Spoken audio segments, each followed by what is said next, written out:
Hello guys, good evening. So guys, UPSC CSC prelim exams का notification आ गया 2021 के लिए। सो गाइस, जो 2020 में देने वाले हैं तो प्लीज़ अपने माइंड से बिल्कुल निकाल दीजिए कि अब वो फर्दर द्वारा पोस्टपोन होगा नहीं। 4 अक्टूबर को फाइनली एग्ज़ाम होगा। आपको पता भी होगा कि इवन की जो एनडी एग्ज़ाम के बच्चे हैं उनका भी एडमिट कार्ड आ चुका है, तो थोड़े दिन में आपका भी आ जाएगा।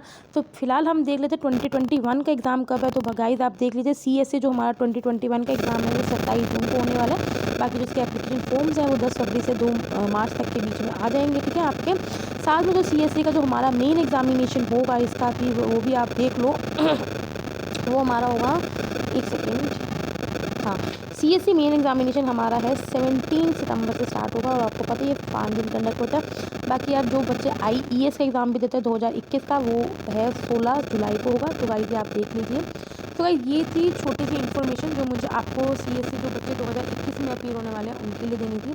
अब गाइस मैं क्या देख रही हूँ, काफ़ी बच्चे हैं ना कहीं ना बहुत ज़्यादा कन्फ्यूज़ हैं। मतलब कि मुझे लिटरली काफ़ी क्वेरीज आ रही हैं कि यार किस तरह से प्रिपरेशन की जाए। मतलब मैक्सिमम बच्चे करंट अफेयर्स में ज़्यादा कहीं ना कहीं उलझे हुए हैं, क्योंकि यार क्या है ना, आप जितने सोर्स पकड़ोगे उतना आप क्या है कंफ्यूज हो गई, ये फैक्ट है। सो मैं आपको थोड़ा सा एक राय देना चाहती हूँ। देखो, अगर मैं स्टार्ट करूँगी, मैं आपको सब्जेक्ट्स और करंट अफेयर्स दोनों की राय दूँगी। ठीक है, अगर मैं सबसे पहले हिस्ट्री की बात करूँ तो आपको पता है हिस्ट्री हमारी 3 पार्ट में है। ठीक है, मॉडर्न, देखो मॉडर्न हमारे सबसे ज़्यादा इंपॉर्टेंट है, बाकी एंशिएंट है और फिर हमारी मीडिवल है। ठीक है, तो गाइज मॉडर्न के लिए ना देखो सबसे बेस्ट तो है स्पेक्ट्रम। उसके अलावा क्या है, आपको एनसीईआरटी की बुक पढ़ो। एनसीईआरटी की बुक्स पढ़ने से क्या होगा ना, उसको अब सिर्फ आपको थोरोली रीड करना है, सिर्फ फ्री होकर करना है। मतलब ये नहीं करना है कि हाँ यार मैं इसके नोट्स बनाऊँ, नहीं। ठीक है, अगर आपके पास ज़्यादा टाइम है यार, जिस बच्चे ने 2022 में दिए ना, तो वो बना सकता है। ठीक है, नहीं तो आप उसको सिर्फ रिवाइज करो, उससे क्या आपके जो बेसिक कंसेप्ट होते हैं वो क्लियर हो जाएंगे। ठीक है, तो एनसीईआरटी पढ़ने का एम यही होता है कि तुम्हारे जो बेसिक कंसेप्ट हैं ना वो हमारे क्लियर हो जाए। तो उस तरह से आप, ठीक है, तो पहले तो क्या है, आपको कोई 12 तक के एनसीईआरटी पढ़नी है। बाकी देखो मॉडर्न इंडिया के लिए तो कोई मैं देखो एक ही बुक रेफर करती हूँ, क्योंकि यार लेस इज मोर मेरा हमेशा से यही एम रहा है।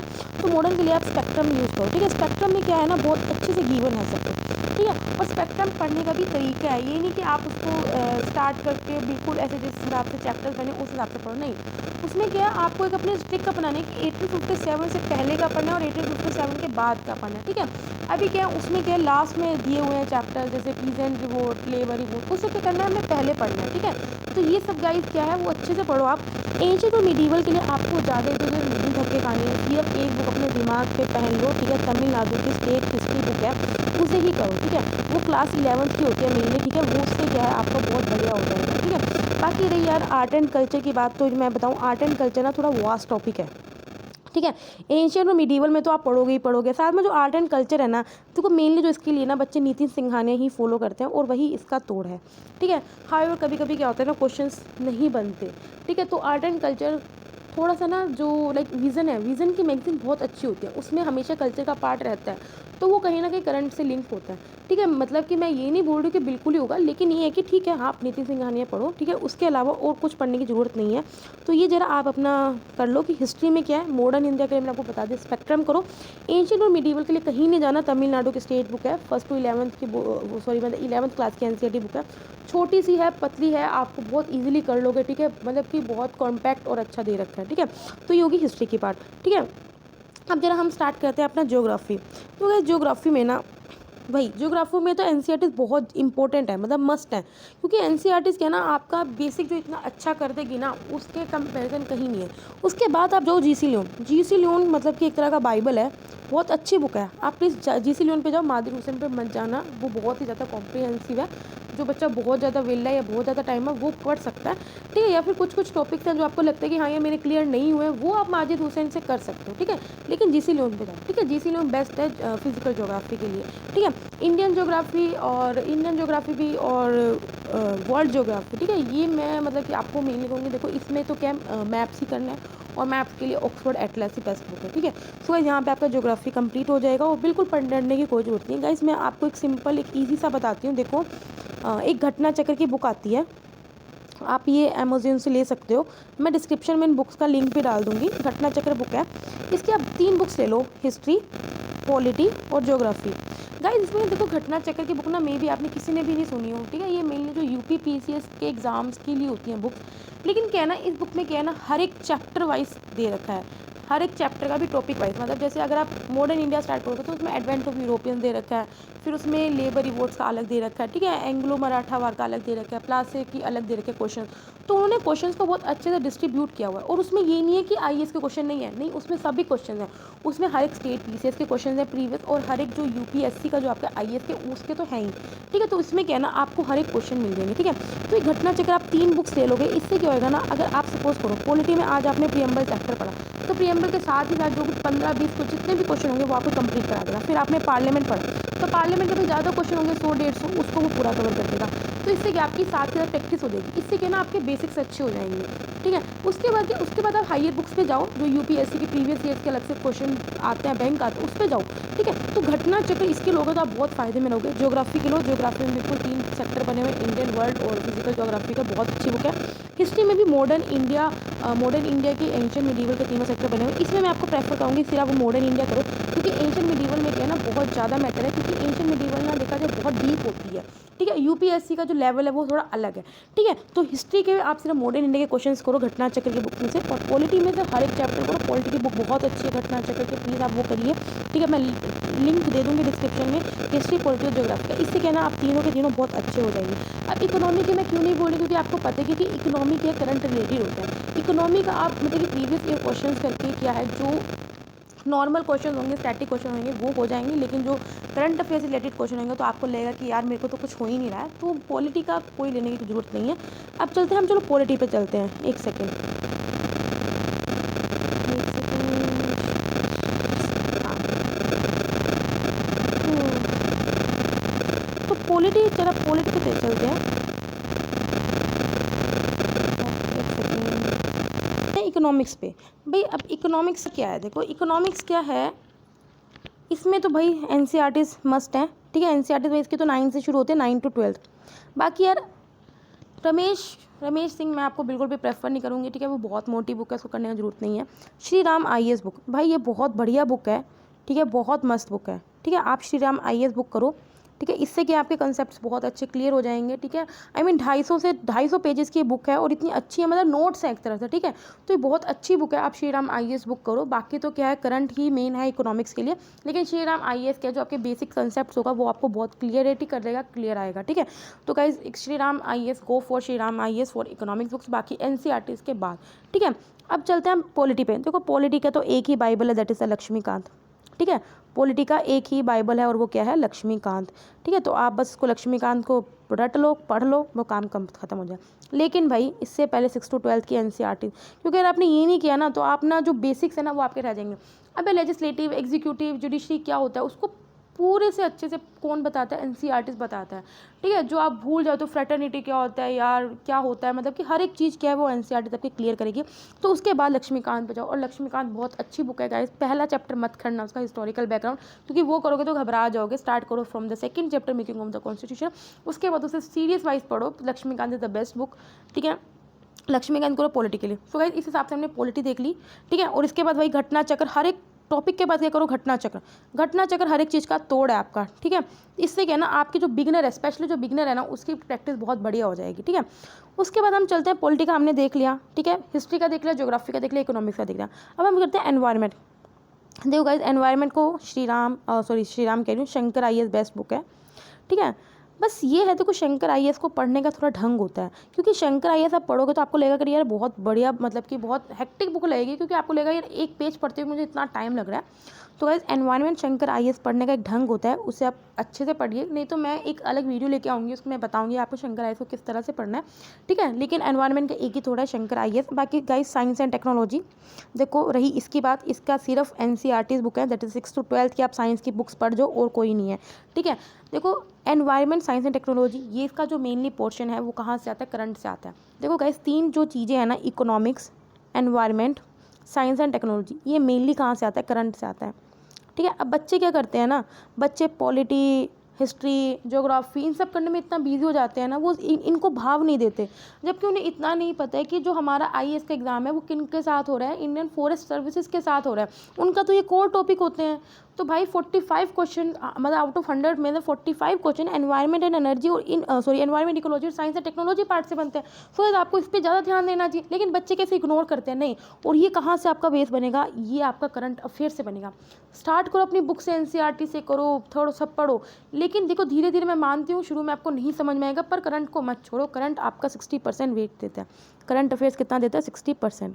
ठीक है। सो गाइस, मैंने अभी आपको सब्जेक्टिव नॉलेज बता दी कहाँ कहाँ से लेना। अब आते हैं करंट पे, जो आपका मेन है, क्योंकि करंट कितना है, 60%। हाँ भाई, बच्चे बहुत इसमें कंफ्यूज होते हैं कि यार क्या करूँ, क्योंकि बच्चा क्या है ना, वो सोचता है हर एक तरफ से पढ़ूँ, कहीं से मेरा रह ना जाऊँ। बच्चा भी अपनी जगह सही है कि यार कहीं से रहना नहीं चाहिए, तो वो क्या करेगा, इनसाइट की तरफ भी भागेगा, विजन की तरफ भी भागेगा, हिंदू, इंडियन एक्सप्रेस और पता नहीं फलाना ढमकाना कितनी तरफ भागेगा। तो गाइज मैं आपको यही बोलूँगी, लेस इज़ मोर। तो प्लीज़ एक पे अपना टाइम बिताओ, एक पे बताओ। ठीक है गाइज, देखो डेली करंट अफेयर्स करने का क्या फ़ायदा है। ठीक है, देखो डेली करंट अफेयर करने का ये फ़ायदा है कि यार एक दिन में आप 6 टॉपिक्स या 7 टॉपिक इजीली कर सकते हो, मैक्सिमम 10 टॉपिक, वो आपको रिटेन रहेंगे। अब आप महीने की एंड में करोगे बाद में, तो महीने के 200 या 300 टॉपिक्स होंगे, उनको रिटेन करना थोड़ा मुश्किल होता है। तो डेली करंट अफेयर करने का मतलब यही होता है कि आप उसे बस पढ़ो। लाइक यार आप जैसे मेरी भी वीडियो देखते होंगे डेली करंट, कितने मिनट की होंगी, मैक्सिमम 20, मैक्सिमम 25 मिनट। यार 20-25 मिनट में क्या जा रहा है, वो आप इजीली दो। सुबह उठ के पढ़ लो, नहीं शाम को पढ़ना, सुबह उठ के पढ़ लो, जैसे ये बेड पे पढ़ते पढ़ते उसको पढ़ो। डेली करंट अफेयर्स को ईजिली होकर पढ़ो, चिल होकर पढ़ो, उसके नोट्स बनाने की आपको नहीं ज़रूरत है। फिर भी कहीं बच्चे होते हैं यार कि हाँ यार मुझे नोट्स बनाते वक्त नहीं समझ, नोट्स बनाए बिना मुझे नहीं अच्छा लगता, तो आप नोट्स बना सकते हो। ठीक है, लेकिन मैं ये नहीं बोलूँगी कंपल्सरी नहीं है। हाँ, लेकिन मंथली करंट अफेयर्स की बनाओ। देखो गाइज, ये नहीं है कि आपने डेली पढ़ ले तो मंथली छोड़ दो, नहीं। देखो मंथली में यार बहुत कॉम्प्रीहेंसिव होता है, डेली इतना कॉम्प्रीहेंसिव कवर नहीं होता, मंथली बहुत कॉम्प्रीहेंसिव होता है।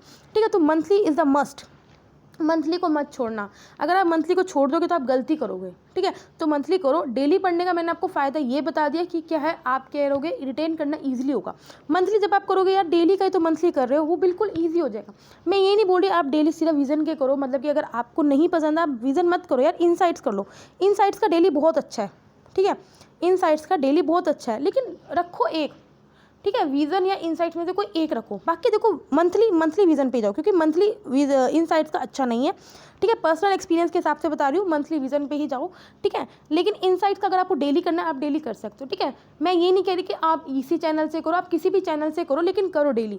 ठीक है, अरे हिंदू, अब हिंदू में बच्चे बहुत कन्फ्यूज़ रहते हैं कि दा हिंदू पढ़ें नहीं पढ़ें, या क्या करें या नहीं करें। देखो हिंदू का मतलब क्या है, मतलब आप न्यूज़पेपर क्यों पढ़ते हो? न्यूज़पेपर इसलिए पढ़ते हो ताकि आपकी वोकैबुलरी और आपकी जो आंसर राइटिंग है वो अच्छी हो सके। देखो हिंदू में एक ही चीज़ होती है main important, that is the editorial page. ठीक है, तो आपको अपना मेन फोकस किस पे रखना है, एडिटोरियल पेज पे, क्योंकि जो न्यूज़ है उसके जो नोट्स हैं वो तो आपको सारे मैगजीन्स में मिल रहे हैं ना। तो आप हिंदू पे टाइम वेस्ट मत करो। मैं ये नहीं कह रही भी मत पढ़ो।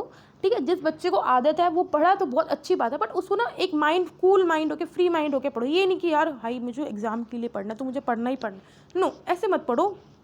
आप क्या करो, फ्री माइंड होके पढ़ो, एडिटोरियल पढ़ो मेन, क्योंकि हिंदू का मेन मकसद है एडिटोरियल। एडिटोरियल से क्या है, आप चीज़ी लाइंस उठाते हो, पिकी लाइंस उठाते हो, जिसको आप अपने आंसर राइटिंग में यूज़ कर सको। ठीक है, मेनली एसेज में या जीएस के आंसर राइटिंग में, मेनली एसे। ठीक है, तो एडिटोरियल का एम यही है आपकी आंसर राइटिंग इंप्रूव हो सके। ठीक है, तो हिंदू का एम यही है आपकी वोकैबुलरी इंप्रूव हो सके। बाकी देखो मेन तो मैगजीन्स है, मैगजीन्स की आपकी सारी की सारी न्यूज़ कवर करा देगी। ठीक है, तो गाइज़ ये हो गया करंट अफेयर्स। तो गाइज़ मैंने आपको ये बता दिया किस तरह से आपको करंट अफेयर्स करना है। डेली में आप क्या कर सकते हो, विजन या फिर इनसाइट दोनों ले सकते हो, लेकिन मंथली में ओनली क्या लेना है आपको, विजन, और उसके नोट्स बनाओ। डेली के नोट्स बनाने की कोई ज़रूरत नहीं है। ठीक है, मंथली के जो आप नोट्स बनाओगे, एंड में क्या आएगा, 12 महीने के नोट्स बनाओगे तो कॉम्पैक्ट हो जाएगा, मोस्टली आपके पास एक नोटबुक ही भरेगी। ठीक है, तो वो ईजिली हो जाएगा। ठीक है, सो गाइज ये करंट अफेयर्स का सीन है, इससे ज़्यादा आपको अपना दिमाग खपाना नहीं है। हिंदू का करो, क्या बोलते हैं, एडिटोरियल करो। ठीक है गाइज, बाकी ना ये जो पीआईबी वगैरह ये सब है ना, इनकी सबकी न्यूज़ एआर सब मैगजीन्स कवर कर देते हैं। हाँ, लेकिन अगर आप फिर भी इंटरेस्ट हो, जिसका इंटरेस्ट है वो पढ़ो, योजना भी पढ़ सकते हो, पढ़ो, पीआईबी पढ़ सकते हो, पढ़ो। ठीक है, लेकिन मैंने जो था मैंने आपको बता दिया किस हिसाब से पढ़ना है। सो गाइज मेरे हिसाब से जो बताने लायक था मैंने आपको बता दिया है कि आपने क्या क्या पढ़ना है। पॉलिटी का मैंने आपको बता दिया, मेन लक्ष्मीकांत है। बाकी एंड में घटना चक्र मैंने आपको बता दिया, ताकि आपका टॉपिक वाइज का क्वेश्चंस पे कमांड आ सके। ठीक है, तो आपका क्या, आपको कॉन्फिडेंस मिलेगा कि आप जब आप क्वेश्चंस करोगे। ठीक है, क्योंकि यार बच्चों की आदत होती है कि हर एक टॉपिक में तो क्वेश्चंस लगा लें, तो आपकी बिल्डिंग अच्छी होती है। हिस्ट्री के लिए मैंने आपको बता दिया है 3 बुक्स हैं, स्पेक्ट्रम है, और उसके बाद तमिलनाडु की एंशिएंट और मिडीवल के लिए, और इसके बाद भी घटना चक्र करनी है। ज्योग्राफी के लिए मैंने आपको बता दिया जीसी लियोन्स, और उसके बाद भी घटना चक्र करनी है। ठीक है, और इकोनॉमिक्स का मेनली मैंने आपको बता दिया श्री राम IAS, ठीक है। और इसके साथ कोई मेनली करंट है, देखो इकोनॉमिक्स करंट है, ठीक है। और उसके बाद एनवायरनमेंट एंड इकोलॉजी की बात मैंने आपको बता दी, शंकर IAS है, ठीक है। और मेनली ये भी करंट है। हाँ गई, एक टेस्ट सीरीज़ रह गई है। टेस्ट सीरीज़ क्या करता है, देखो टेस्ट सीरीज़, देखो टेस्ट सीरीज़ ना मार्केट में 2 ही बिकती हैं, वो उसका नाम आपको मैंने पहले ही बता दिया, विज़न है और एक इनसाइट है। अभी इन दोनों में क्या फ़र्क है, देखो वैसे तो गाइस ये बोला जाता है जितनी ज़्यादा टेस्ट सीरीज़ लगाओ उतनी कम है। मतलब मैं ये प्रेफर करती हूँ एटलीस्ट आप एग्जाम से पहले 50 to 100 टेस्ट तो लगाओ, मतलब 70 टेस्ट तो लगाने चाहिए, ठीक है। तो मैं तो बोलूँगी इनसाइट दोनों ही कर लो। आप देख रहे होंगे मैंने प्लेलिस्ट में विज़न और इनसाइट दोनों की करा रही हूँ। अगर आप कोई एक परचेज़ करने में सक्षम है तो एक परचेज़ कर लो तो बेटर है, उससे क्या है ना आपका शेड्यूल बना रहेगा। नहीं तो एंड में क्या करना, आप क्या करो, बस एक अमेज़ोन से कहीं से भी टेस्ट मिलेंगे, जैसे इसके 35 टेस्ट हैं, अमेज़ोन से मंगवा के कर लो, ठीक है। इनसाइट्स अगर आपने ऑनलाइन लेनी है ऑनलाइन परचेज कर लो, इससे क्या आप टाइम टू टाइम देते रहोगे, ठीक है। बाद की जो विज़न है उसके बाद में मंगवा लेना, या फिर विज़न की परचेज कर लो, इनसाइट की ऑनलाइन मंगवा लें, ठीक है।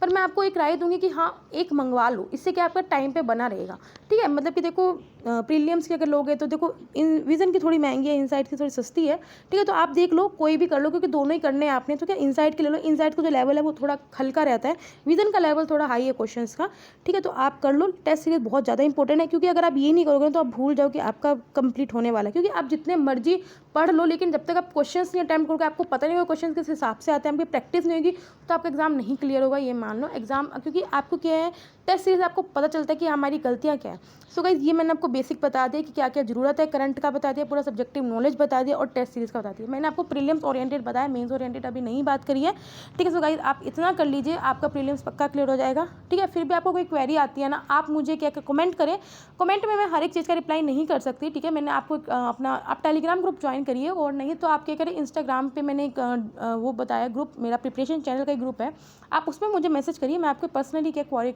आपकी सोल्व करूँगी, ठीक है। सो गाइस ठीक है, तब तक के लिए bye bye, all the best.